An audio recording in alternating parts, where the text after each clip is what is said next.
Welcome my dear rockers, कैसे हैं आप सभी। आज हम देखने वाले हैं प्रसन्नपदनम। मूवी की शुरुआत में हम सूर्या नाम के एक लड़के को देखते हैं और सूर्या अपनी फैमिली और दोस्त विघ्नेश के साथ कार में कहीं पर जा रहा होता है। पर तभी एक ट्रक सूर्या की कार को उड़ा देता है, जिस वजह से कार में सभी लोगों को गहरी चोट आ जाती है। इसके बाद कुछ लोग मिलकर चारों जन को हॉस्पिटल में भर्ती भी करवाते हैं, पर एक्सीडेंट की वजह से सूर्या के मॉम डैड की मौत हो जाती है। और कुछ दिन के बाद जब सूर्या को होश आता है, तब विघ्नेश सूर्या से मिलने के लिए उसके पास जाता है। वो सूर्या को बताता है कि तुम्हारे माँ बाप की मौत हो चुकी है। अब सूर्या पहले तो इससे काफी ज्यादा दुखी होता है, लेकिन थोड़े टाइम के बाद वो विघ्नेश से पूछता है कि तुम कौन हो और तुम मेरे माँ बाप के बारे में कैसे जानते हो। विघ्नेश कहता है कि यार मैं तेरा दोस्त हूँ। फिर विघ्नेश उसको डॉक्टर के पास लेकर जाता है। वहाँ डॉक्टर सूर्या और विघ्नेश को बताता है कि सूर्या का मेमोरी लॉस नहीं हुआ है, बल्कि सूर्या को फेस ब्लाइंडनेस हुआ है। इसका मतलब सूर्या को सभी लोगों का फेस एक जैसा लगता है। अब ये बात जब सूर्या को पता चलती है तो सूर्या अपना फेस मिरर में देखने जाता है, लेकिन वहां उसे अपना फेस भी अलग ही दिख रहा है। बेचारा वो अंदर से काफी ज्यादा दुखी होता है कि मेरे साथ ये हो क्या रहा है। अब सूर्या लोगों के जेस्चर्स को देखकर उनको पहचान सकता है। अगले दिन सूर्या कहीं पर जा रहा होता है, तभी उसे रोड पर एक चोर दिखाई देता है जो दूसरों का पर्स चोरी कर रहा है। लेकिन सूर्या उस चोर को पकड़ने के चक्कर में एक सत्या नाम के आदमी को पकड़ लेता है, क्योंकि सत्या ने भी चोर के जैसे बिल्कुल सेम कपड़े पहने हुए थे।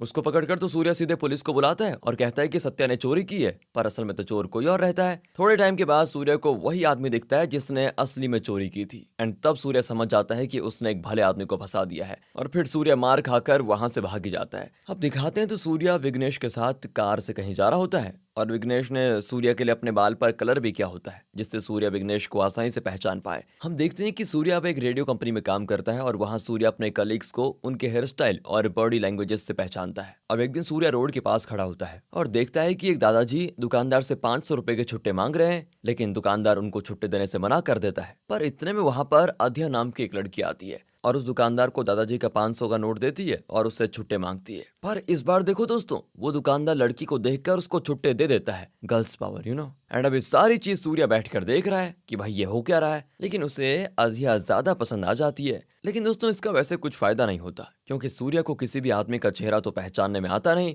अब दूसरे दिन सूर्या एटीएम से कुछ पैसे निकालने जाता है और वहां पर अध्या भी होती है। पर किसी बात पर सूर्या और अध्या के बीच में लड़ाई हो जाती है। एंड तब सूर्या उससे कहता है कि लगता है तुम्हें दूसरों की रिस्पेक्ट करनी नहीं आती। कुछ लड़कियां अभी भी हैं जो अपने से बड़े लोगों की मदद करती हैं। इतना कहकर सूर्या चला जाता है। अब रात के समय अध्या ऑफिस से घर आ ही रही होती है कि तभी कुछ गुंडे अध्या को छेड़ने लग जाते हैं। लेकिन इतने में सूर्या वहां से गुजर रहा होता है और सूर्या फिर उन लोगों को लड़की को परेशान करता हुआ देख भी लेता है। इसके बाद तो सूर्या अध्या को उन गुंडों से बचाकर अपनी कार में उठा लेता है। तब अध्या सूर्या से कहती है कि मुझे गुंडों से बचाने के लिए आपका शुक्रिया। वो भी कह देता है कि अरे इसमें शुक्रिया की क्या बात है। फिर दोनों एक दूसरे से काफी अच्छी बातें करने लग जाते हैं, और बातों ही बातों में सूर्या अध्या से कह देता है कि कुछ दिन पहले मैंने एक लड़की को एक दादाजी की मदद करते हुए देखा था और वो लड़की मुझे काफी अच्छी लगी है। अब ये बात सुनकर तो अध्या समझ जाती है कि सूर्या उस पर लाइन मारने की कोशिश कर रहा है। लेकिन दोस्तों असलियत तो सिर्फ आपको और हमें पता है। सूर्या को नहीं पता कि ये वही लड़की है जो उस दिन नोट छुट्टे करवा रही थी। इसके बाद सूर्या अध्या को उसके घर ड्रॉप भी कर लेता है। अब अगले दिन होता है चिल्ड्रंस डे, और इसलिए सूर्या रेडियो पर काफी बच्चों से बात भी कर रहा होता है। और तभी कोई रेडियो पर सूर्या से बात करती है और सूर्या को एक कहानी सुनाती है, जिसमें कहानी में एक राजा होता है, और एक दिन उस राजा के पास दो औरत अपने एक बच्चे को लेकर आती हैं, और दोनों औरत राजा से कहती हैं कि ये मेरा बच्चा है। अब राजा उस बच्चे के असली माँ बाप को पहचानने के लिए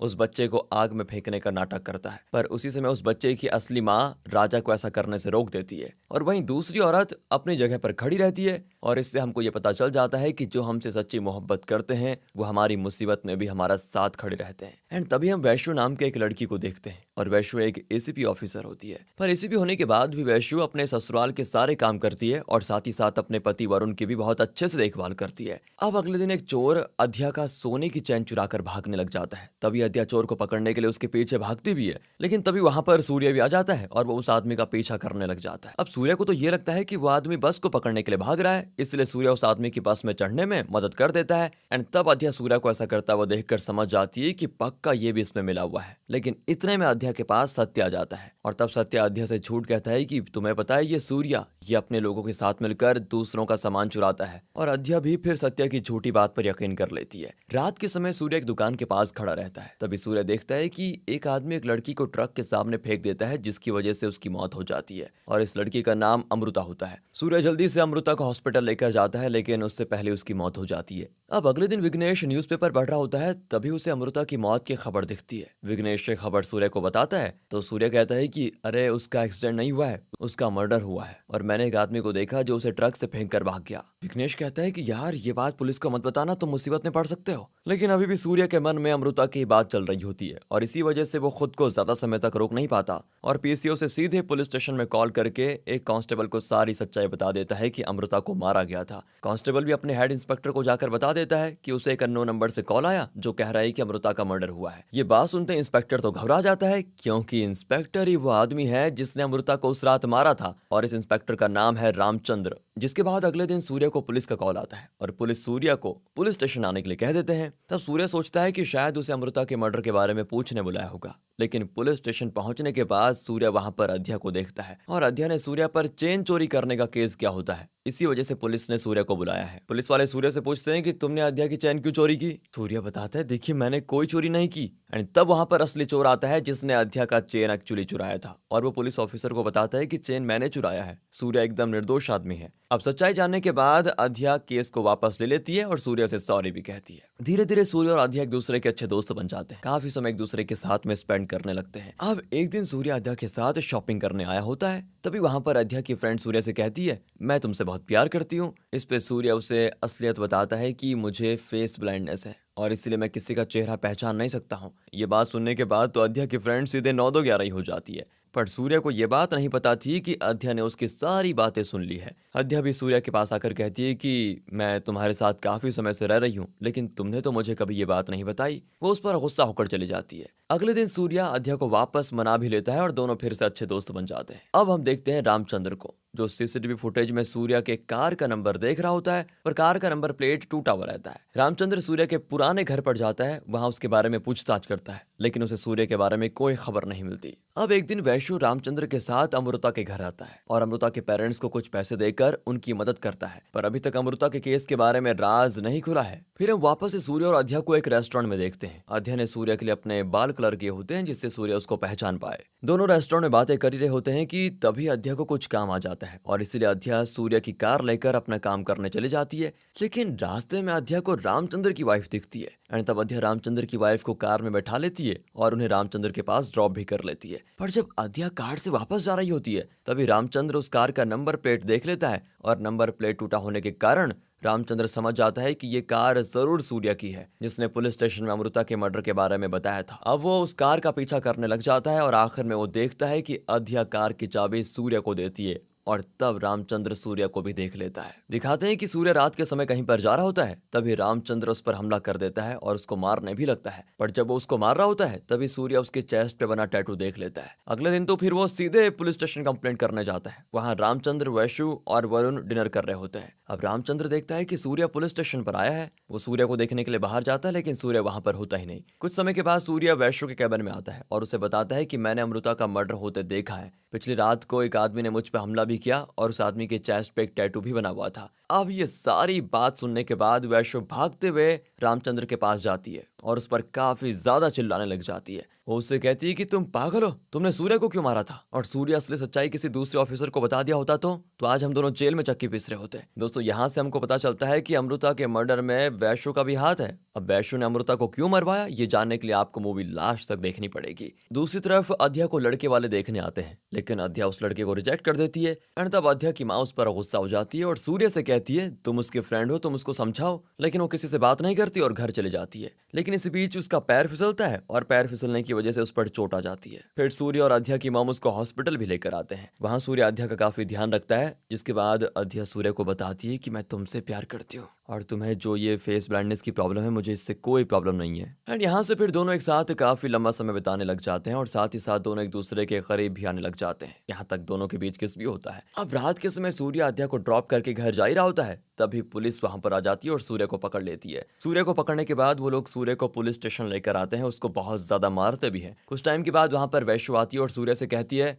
तुमने अमृता को मारा है और तुमने एक आदमी को अमृता को मारने के लिए पैसे भी दिए थे। उस पे सूर्य कहता है कि मैंने अमृता को नहीं मारा है, मैंने किसी को मारने के लिए पैसे भी नहीं दिए थे। एंड तब वैशु सूर्य को एक सीसीटीवी फुटेज दिखाती है जिसमें सूर्य एक गोविंद नाम के आदमी को पैसे दे रहा होता है। तभी वहां पर गोविंद आता है और वैशु से कहता है कि मैडम, सूर्य ने मुझे अमृता को मारने के लिए पैसे दिए थे, ये सच है। इसके बाद वैशु सूर्य से कहती है अब तो कोर्ट में मिलते हैं, पर अब भी इनको डर ये है कि कहीं सूर्य कोर्ट में जज के सामने कुछ राज न बता दे। इसलिए वैशु दो लड़कों को बुलाती है और उनसे कहती है कि कल तुम्हें हॉस्पिटल में सूर्य को मारना होगा। अगले दिन सूर्य को कोर्ट ले जाने के पहले कुछ मेडिकल टेस्ट के लिए हॉस्पिटल लेकर आते हैं और वहां वो दोनों किलर भी होते हैं। एंड जब सूर्य वॉशरूम में होता है तभी वो दोनों किलर सूर्य पे हमला करने लग जाते हैं, लेकिन इतने में वहां पर एक पुलिस ऑफिसर भी आ जाता है और सूर्य को उन दोनों लड़कों से बचाने लगता है। पर वो दो किलर तो उस ऑफिसर को भी मार डालते हैं। सूर्य कैसे भी करके उनसे अपनी जान बचाकर वहां से भागता है। एंड इसके बाद रामचंद्र उस ऑफिसर की मौत का इल्जाम भी सूर्य पर ही डाल देता है और उसे हर तरफ ढूंढने लग जाता है। पर सूर्य तो कैसे भी करके पुलिस से छुप छुप कर बचता रहता है। अब सूर्य जल्दी से गोविंद के घर जाता है और गोविंद से कहता है क्या गोविंद घर में है, क्योंकि सूर्य को गोविंद का फेस नहीं बताना दोस्तों, इसीलिए। और इस बात का फायदा उठाकर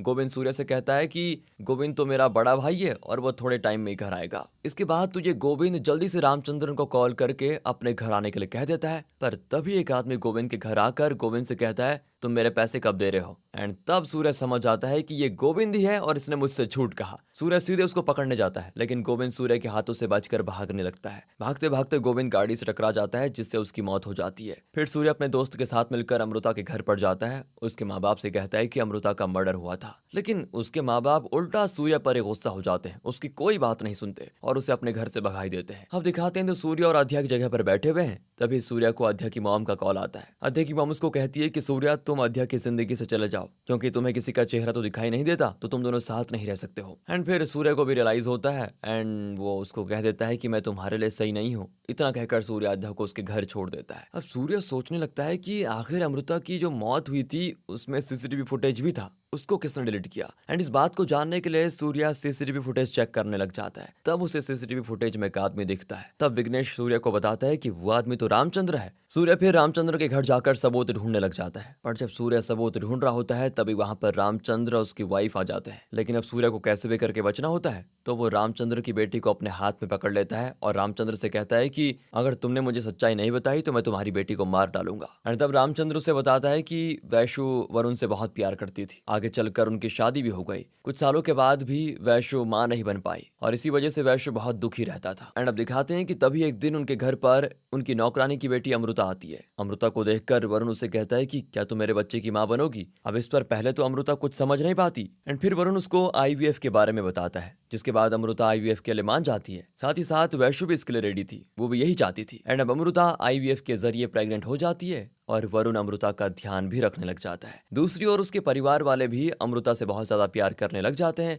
पर यह बात वैशु को अच्छी नहीं लगती और इसीलिए वैशु रामचंद्र को कहकर अमृता को मार डलवाती है। ये सारी बातें सुनने के बाद सूर्य रामचंद्र से कहता है कि तुमने मुझे फंसाया है और इसीलिए अब तुम ही मुझे बचाओगे। एंड फिर रामचंद्र वैशु से जाकर कहता है कि मैम, सूर्य को फेस ब्लाइंडनेस है, इसलिए हमें कोई प्रॉब्लम नहीं आएगी। लेकिन वैशु समझ जाती है कि रामचंद्र पक्का सूर्य से मिला हुआ ही है, इसलिए वो तुरंत उसको मार डालती है। लेकिन होता यह है कि जब वो रामचंद्र को मार रही थी तभी सूर्य वो रिकॉर्डिंग कर लेता है। एंड अब सूर्य फैसला करता है कि वो कल जज के सामने सारी सच्चाई बता देगा। जिसके बाद अगले दिन अध्या शहर छोड़कर जा रही होती है और साथ ही साथ सूर्य भी जज को सारी सच्चाई बताने जा रहा होता है। पर जब सूर्य जज से मिलने जा ही रहा होता है इतने में वहां पर वैशु आ जाती है। वैशु ने अपने बाल अध्या की तरह कलर कराए होते हैं, जिस वजह से सूर्य को लगता है कि वैशु ही अध्या है। तब सूर्य वैशु से कहता है, जो उसको अध्या लग रही है, कि मैं कुछ जरूरी काम करने जा रहा हूँ, तुमसे बाद में मिलूंगा। पर तभी कुछ लोग वैशु को किडनैप कर लेते हैं और असल में दोस्तों ये वैशु का ही प्लान होता है। फिर सूर्य वैशु को बचाने के लिए उसकी गाड़ी के पीछे भागता है, क्योंकि सूर्य को तो ये लग रहा है ना कि ये अध्या है, वैशु नहीं।